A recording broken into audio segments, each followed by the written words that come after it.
ગૃહ રાજ્યમંત્રીને એક મેલ કરવાથી સમસ્યાનું સમાધાન થયું। રાજકોટમાં અમીષાબેન વૈદ્યની સમસ્યાનું નિરાકરણ આવ્યું છે। ડિજિટલ મીડિયાના સંચાલકે ખંડણી માંગી હતી। સંચાલકે ગેરકાયદેસર બાંધકામને લઈને ખંડણી માંગી હતી। ગૃહ રાજ્યમંત્રીને રજૂઆત કરી અને તાત્કાલિક નિરાકરણ આવ્યું છે। અમીષાબેન વૈદ્યે કહ્યું કે હું ગૃહ રાજ્યમંત્રીનો આભાર માનું છું। મારી સમસ્યા સાંભળી અને તાત્કાલિક નિરાકરણ આવ્યું।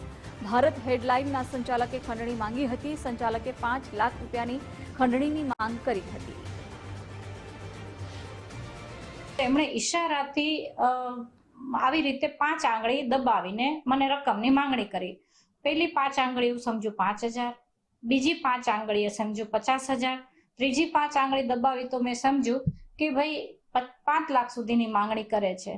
તો મને એવું લાગ્યું કે 5 લાખ રૂપિયા 4 ફોટોગ્રાફ્સમાં કોણ આપે, અને 5 લાખ રકમ નાની નથી। તો એમણે એમ કીધું, ધમકાવાની વાત, સીધી ભાષા બદલાઈ ગઈ એમની, કે હું આ બાંધકામ પૂરું નહીં થવા દઉં। આની ફાઇટ કરતા કરતા મેં ગાંધીનગર જવાનું નક્કી કર્યું।